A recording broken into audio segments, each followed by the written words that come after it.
Why are feelings important when developing the fragrances of products?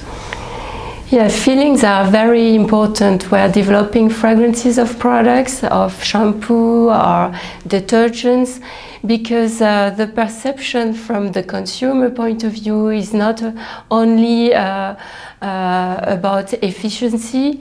For example, we may expect a shiny effect of shampoo, but it's more than that. The consumer are expecting for a full sensory experience and also emotion that will last, and that in the sense that they will smell the fragrance in their hair for a while. And we know at Firmenich that emotions is really important, and especially the fragrances will have a key role in driving emotions. So why also fragrance and emotions are intimately linked? It's because from a physiological point of view, we know that the olfactory receptors have a direct connection in the limbic system from the brain, and it's the heart of the emotions and the memory.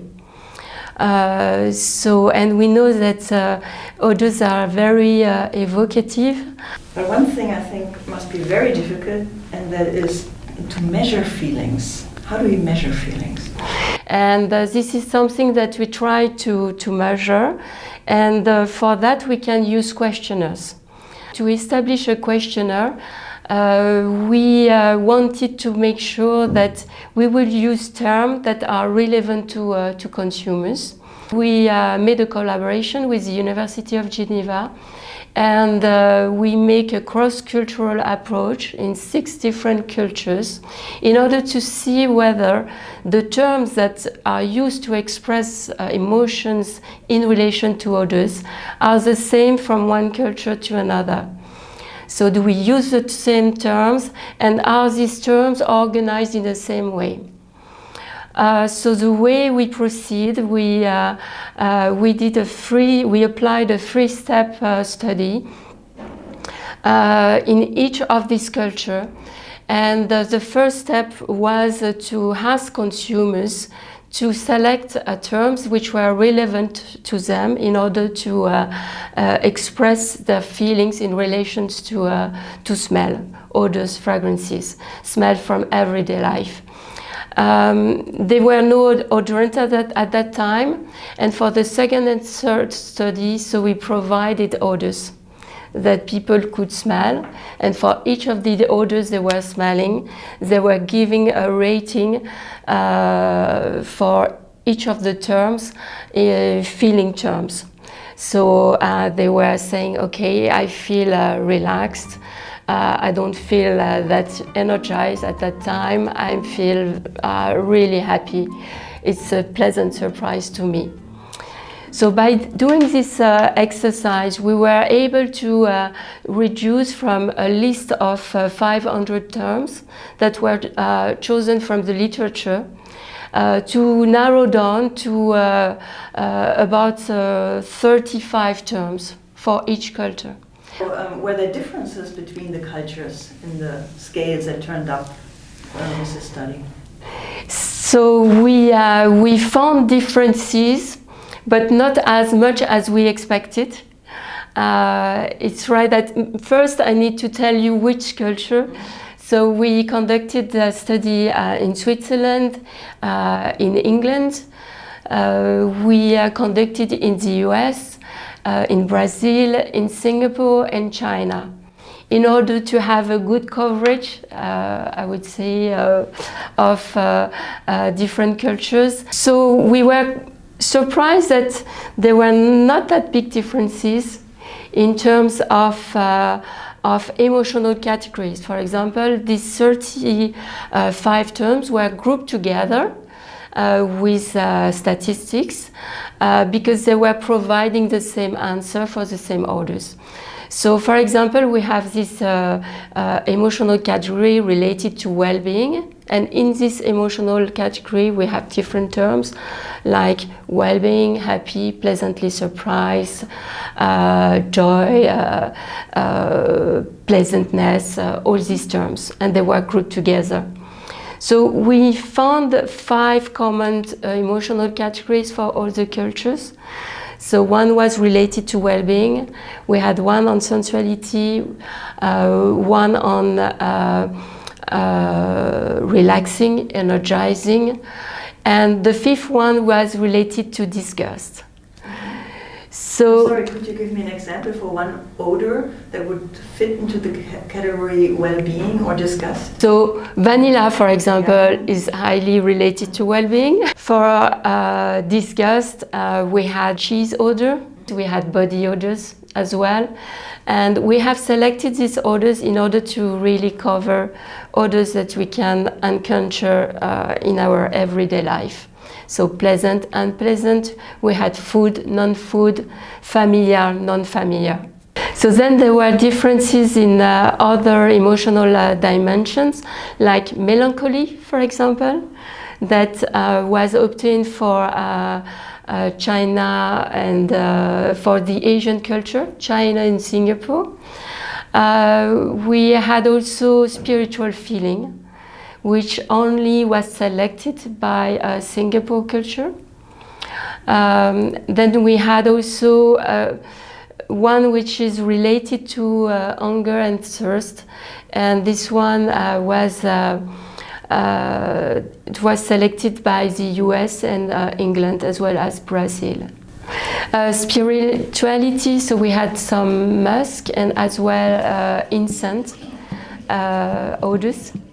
So it's right that only Singapore selected this word to express their feelings in relation to this odor, while the other culture also had this odor but didn't select this term. Should there be a different scale for each country? So in terms of scale, we've seen that, so we obtain different scale upon the cultures. But at the end, as we are a global company, we need to find for a global solution. And also, as we have seen,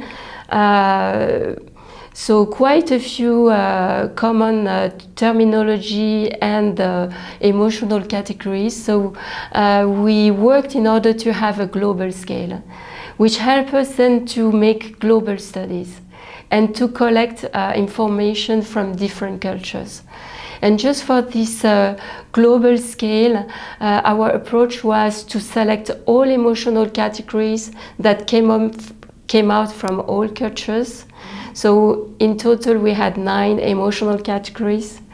And then for the emotional terms, we privileged the good understanding of the terms. So we selected the terms that were used by most of the cultures. So that means at the end, our global scale contains 9 categories and with 3 terms in each of these categories, except for the spirituality, for which we only have 1 word. So at the end, we have 25 words, terms which express, which are related to feelings. And this is a Uni-Geos scale, or? Yeah, exactly. Uni-Geos is really the combination of the scale from the 6 cultures. What can the measuring of feelings add to the traditional sensory and consumer testing, which mostly relies on liking and stuff like that? So liking remains key, and it's just that the emotion may help us to have more information. Again, we don't have always to provide a fragrance that give an emotional benefit, but when we have to do so, it's right that we will have the proof that the consumer really feel what we are supposed to deliver. So if we've been asked in the past to provide fragrances that distress.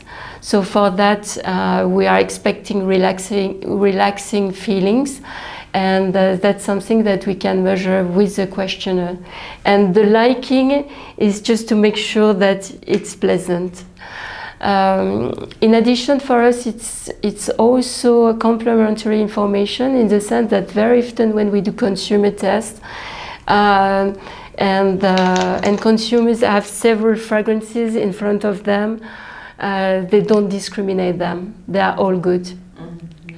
So doing in parallel some emotional studies, so it helps us to differentiate them more and to then position them in the right way. The scales you have been mentioning so far, GEOS, UNI-GEOS, scent move, measure feelings explicitly. What about implicit measures? For example, with face reader, could this produce more meaningful results or just different results? Yeah, that's a very good point, because as I said at the beginning, so the emotion is a really complex phenomena that happens in relation to an event. So the fact that we can smell an odor, and from unconscious to conscious. So the questionnaire will only address the conscious part, and so the measure of feelings, while plenty of other things happen unconsciously, and there are different ways to measure them. So we may have some measure of physiological responses like heart rate, like ectodermal activity, movement of facial muscle. As you mentioned, we can look at facial expression. And we can have also implicit tests. It's just that we investigated this with our partner from the University of Geneva, and we've seen that it's not that easy to discriminate fragrances based on this implicit method. For physiological responses, we know that it's quite inconsistent, even from an individual point of view, because the reaction will depend on the context. So again, the context is really key. Sometimes you may have an increase of heart rate or decrease of heart rate for the same fragrance. And we've seen that then it's very hard to discriminate fragrances upon physiological measures. It's fine, and we've been able to find differences when you present and compare a good odor to a bad odor. So it's different enough to have differentiation, but when you deal with good fragrances, then it's very hard. And again, for facial expression, it's very easy to have a kind of disgust, because when it's very bad, you have an automatic facial expression. When it's good, you may have, and you may have when you have also when you are in a social context. Not much when you are alone. Do you have an example of a product that became successful because of an odor or a change of an odor? Yeah, so we've been asked to rework the perfume of Shampoo, and it was really a big success, and is liked in a lot of cultures. And this is a shampoo which is a bit different in terms of olfactive direction, with red fruit notes and with gourmand association. So what we call gourmand is vanillic, caramellic notes, so very round. And surprisingly, yes, it's more food related, but very successful. And it seems that it really fit to consumer expectation, and it's really a big success. Mm-hmm. And also, do you have an example for failure, maybe? With an odor changed in a product, or they just used an odor that doesn't fit for the consumer? It's right that we tried for toothpaste, for example, to work on other flavors than mint that you see in almost all products, except strawberries that you can find for kids. And we've seen that here it's right that the consumers are really expecting something efficiency to clean their breath, and they are more used to mint products. And why also mint? Because it's highly related to refreshing, energizing feelings, and for any kind of products and for all cultures. So we tried other flavors, like with spices or with citrus, but we've seen that is not that successful, and yeah, it will never achieve the success of mint. And do you already now use it for all the products that you are developing or reformulating, or is this kind of emotion scale more an exotic thing to use in product development? We use it proactively on a regular basis, so in any kind of products, and we think that it could be relevant for a lot of products. Of course, some of them could be more emotional than others. For example, we've seen that with candles, that you can, so perfume candles, so they are used to perfume your house, so there is a strong emotional association to them. So for this kind of products in particular, we will use the emotional scales, but it could be used for other products. And for example, we've been told that shampoo is not that emotional, but at the end, I think that you can make the difference. And these scales, are they available for everybody, or do you need to buy them? What do you do when you want to use them for your own research projects? So these scales were elaborated with the University of Geneva, so they are published, so that means that anybody can use them. And again, I think it's very important to have a scale that is dedicated to fragrances. Because we can see in the literature that there were scales developed for wine, for beer. So again, the emotions are really based on the products you are facing or you are experiencing. Thank you very much for the interview. You're welcome, it's a pleasure.